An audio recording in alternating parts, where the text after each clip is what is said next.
Hola, bienvenidas y bienvenidos a una nueva emisión de su programa Miradas. En esta ocasión, en la sección de la entrevista, tenemos como invitado a Javier Martínez Contreras. Él es director del Centro de Ética Aplicada de la Universidad de Deusto. Javier, bienvenido. Muchas gracias, bien hallados, un placer. En esta oportunidad tenemos como tema central la ética en la investigación científica. Vamos a hablar un poco sobre un tema que poco se habla en nuestro país, pero sumamente importante, Javier. Para comenzar, ¿la ética es sinónimo de moral? ¿Tiene que ver con las leyes?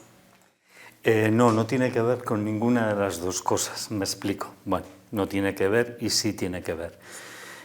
La ética es un proceso de reflexión sobre cómo nos comportamos y por qué debemos hacerlo así.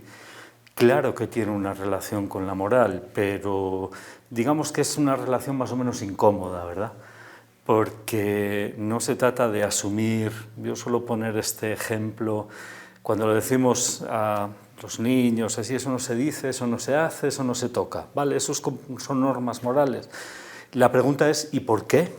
¿Por qué es mejor no decirlo? ¿Por qué es mejor no hacerlo? Y cuando hacemos eso, ya nos hemos salido de la moral, ya entramos en la reflexión ética. Algo parecido nos pasa con las leyes, ¿verdad? Un comportamiento puede ser legal, pero profundamente contrario a la ética, a los derechos humanos, a la justicia, a la solidaridad, a la bondad, por ejemplo, ¿verdad? Es verdad que hay mucha carga moral y una parte de reflexión ética en las leyes. Hay veces que las leyes establecen comportamientos que son profundamente éticos, como por ejemplo el deber de ayudar a alguien que está en necesidad, pero en otras ocasiones las leyes son profundamente injustas. ¿Qué le digo yo? Por ejemplo, sistemas de redistribución de la riqueza a través de comportamientos fiscales, pues no necesariamente redistribuyen de manera equitativa los beneficios y las cargas. Hablemos entonces de la ética, cómo la aplicamos en la investigación académica. Estamos en un centro de pensamiento en la UCA y ¿qué hace investigación? Hay como varios niveles, ¿verdad? Un primer nivel sería cuando consideramos qué cosas son las que tenemos que investigar. Otra pregunta interesante es si esto es lo que tenemos que investigar, ¿cómo debemos hacerlo? Prestando atención a quién y a qué. Y otra cuestión interesante sería en qué dirección tenemos que hacerlo. Investigamos para fortalecer, por ejemplo, mecanismos de exclusión o dinámicas. Recuerdo una autora, Saskia Sassen, que escribió un libro que se llamaba Expulsiones, ¿no? Hay dinámicas sociales que lo que hacen es expulsar a la gente, dejarla fuera, no incluirla, ¿verdad? ¿Vamos a fortalecer esas dinámicas sociales con nuestra investigación o, por el contrario, estamos pensando en buscar la manera en que gente que es expulsada de un sistema, que no es considerada digna siquiera de ser consumidora, sin embargo, pueda recuperar condiciones para sacar adelante una vida digna? Todas esas son preguntas éticas de la investigación. En ese sentido, ¿podemos hablar de problemas dentro de la ética de la investigación? Aquí tenemos un dilema, ¿verdad? Porque normalmente cuando se habla de ética de la investigación hay mucha gente que lo reduce simplemente a un protocolo. Hago un consentimiento informado, genero unas determinadas condiciones de conversación con mis informantes y todo eso hay que hacerlo, todo eso es parte de... Pero eso es quedarse o reducir la ética en la investigación...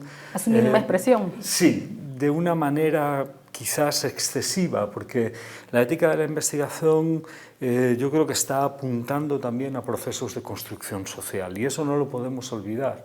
No es simplemente el investigador o la investigadora con su objeto de estudio, hay toda una sociedad alrededor que va a verse beneficiada o perjudicada con los resultados de esa investigación y es muy importante eso también tenerlo en cuenta. En los hospitales es bien común la investigación médica, ¿verdad?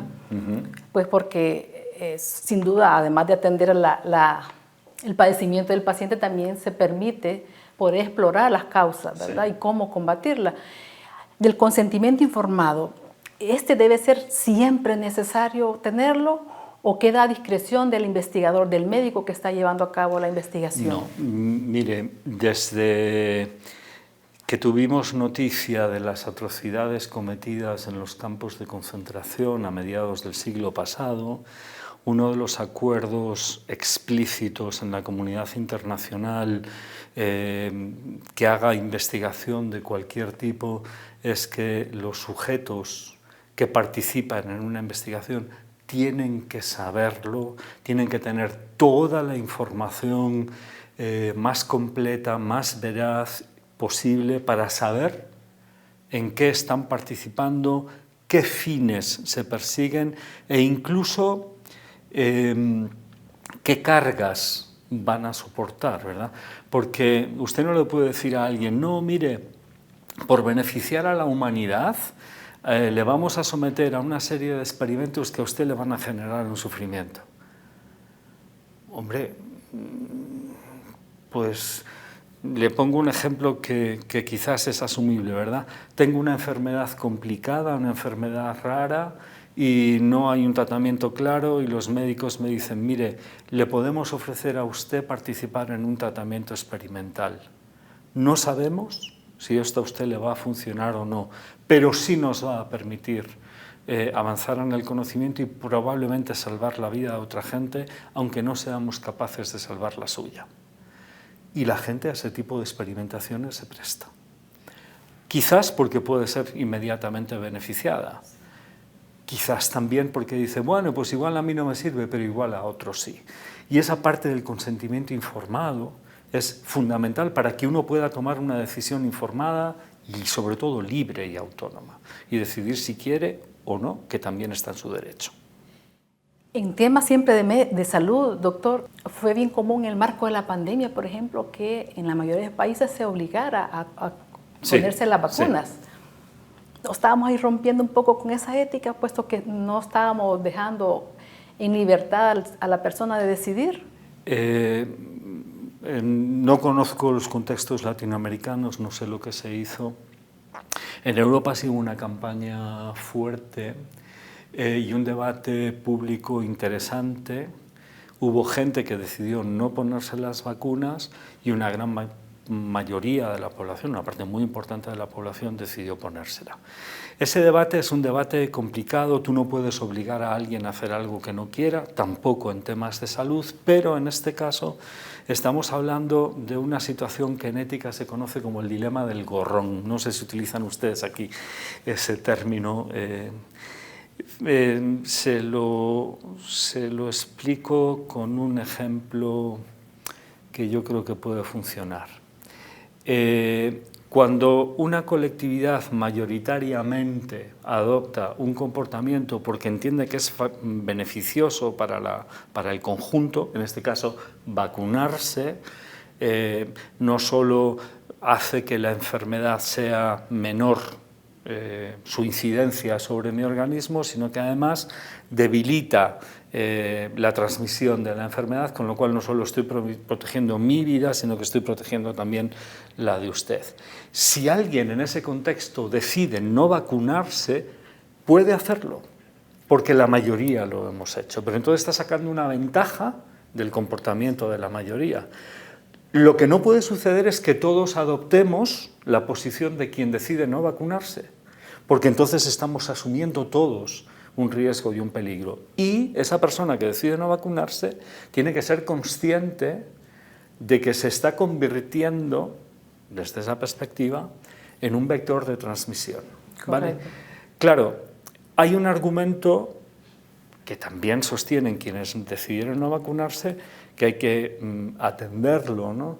Y es en qué medida es legítimo hacer un negocio tan suculento como el de las vacunas, alimentado con una parte muy importante de financiación pública, utilizando de esa manera una necesidad objetiva y vital, que es protegernos contra algo que nos mata. Es difícil balancear una situación y otra, ¿verdad?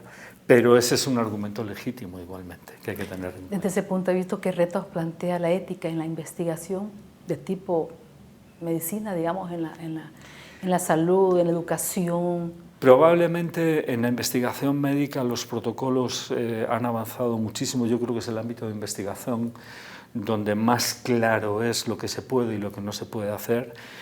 Hay una serie de principios que se manejan. Beneficencia obliga al doctor a hacer lo mejor que según su criterio profesional se puede hacer por una persona, y tiene una cara B que llamamos no maleficencia. Sea lo que usted haga, pase lo que pase, usted no puede causar daño alguno. Sobre eso no hay discusión. También tiene usted que respetar la autonomía del paciente. El paciente tiene derecho a renunciar al tratamiento, o a no quererlo así, o a pedirle explicaciones, o como sea, ¿verdad? Y hay otro principio muy interesante que llamamos el principio de justicia, que establece que no hay...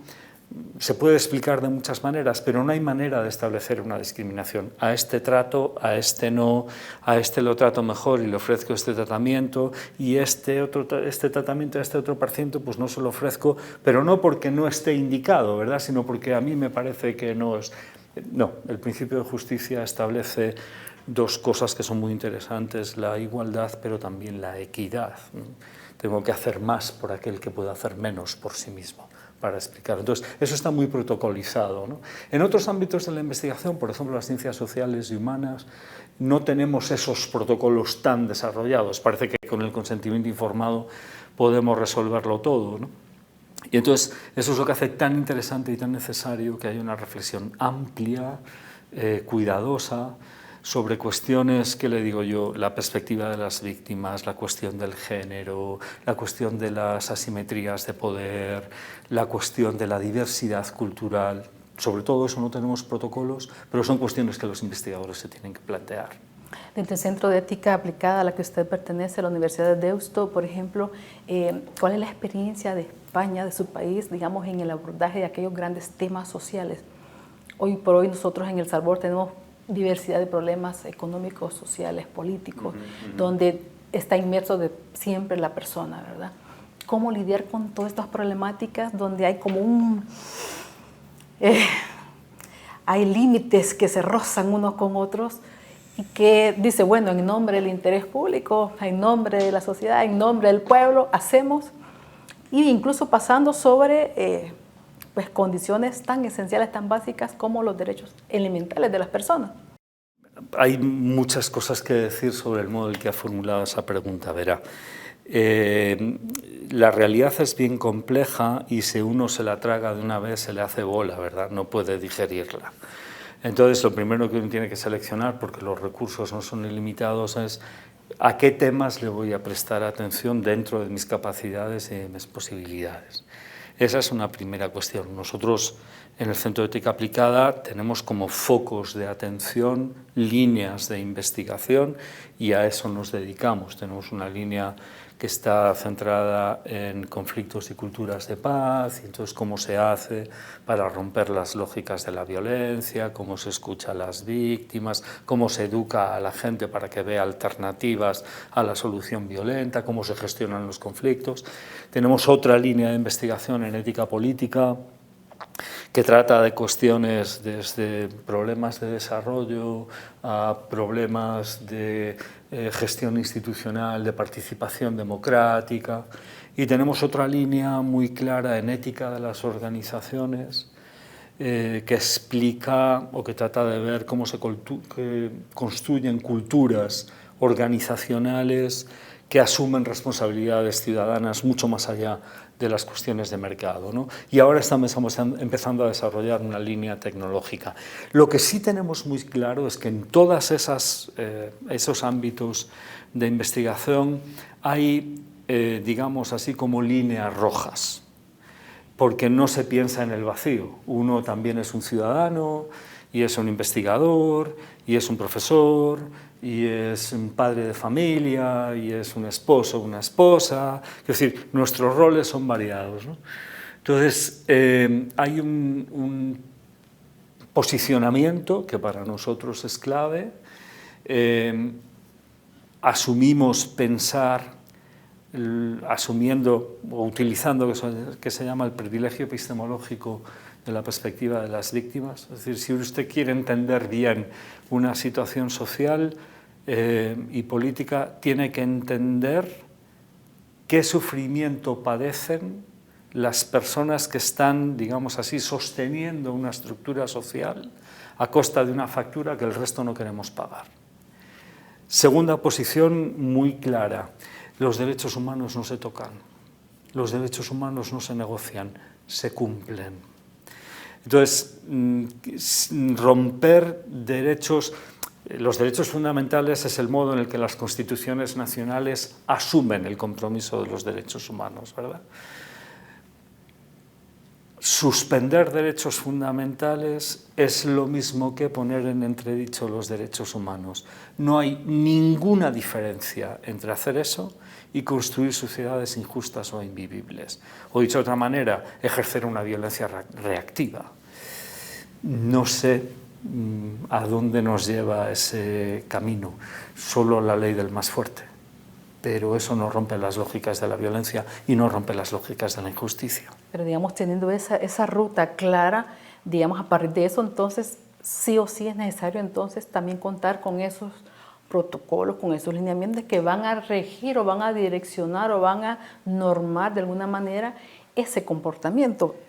Pero fíjese que una cosa es que el investigador sea consciente de todas estas cosas y trate de buscar una posición desde la que sistematizar un discurso que puede ofrecer a la sociedad y decir, mire, según lo que yo puedo investigar, podemos caminar en esta dirección y nos enfrentamos a estos problemas, resolvemos estos otros. Y otra cosa es que nosotros, como investigadores, desde una perspectiva ética, seamos capaces de decirles a los demás lo que tienen que hacer. Eso es un ejercicio de paternalismo, es un ejercicio de usurpación de la voz de la sociedad que no es legítimo hacer, por lo menos desde nuestra perspectiva de investigación.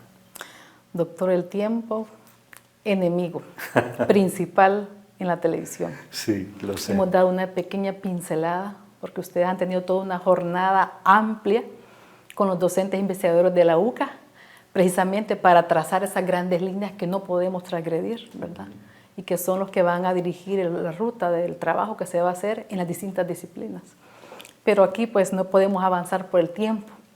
Esperamos en una próxima oportunidad poder hablar más ampliamente de temas tan importantes, ¿verdad? Que hay que apropiárnoslo todos, no solamente los que están haciendo investigación académica, sino que en las distintas disciplinas del quehacer. Les agradezco mucho su tiempo y su curiosidad y el espacio para hablar de estos temas. Muchas gracias. Como no, doctor, muchísimas gracias a usted. Bueno, y en Miradas continuamos con más. Continúe con nosotros.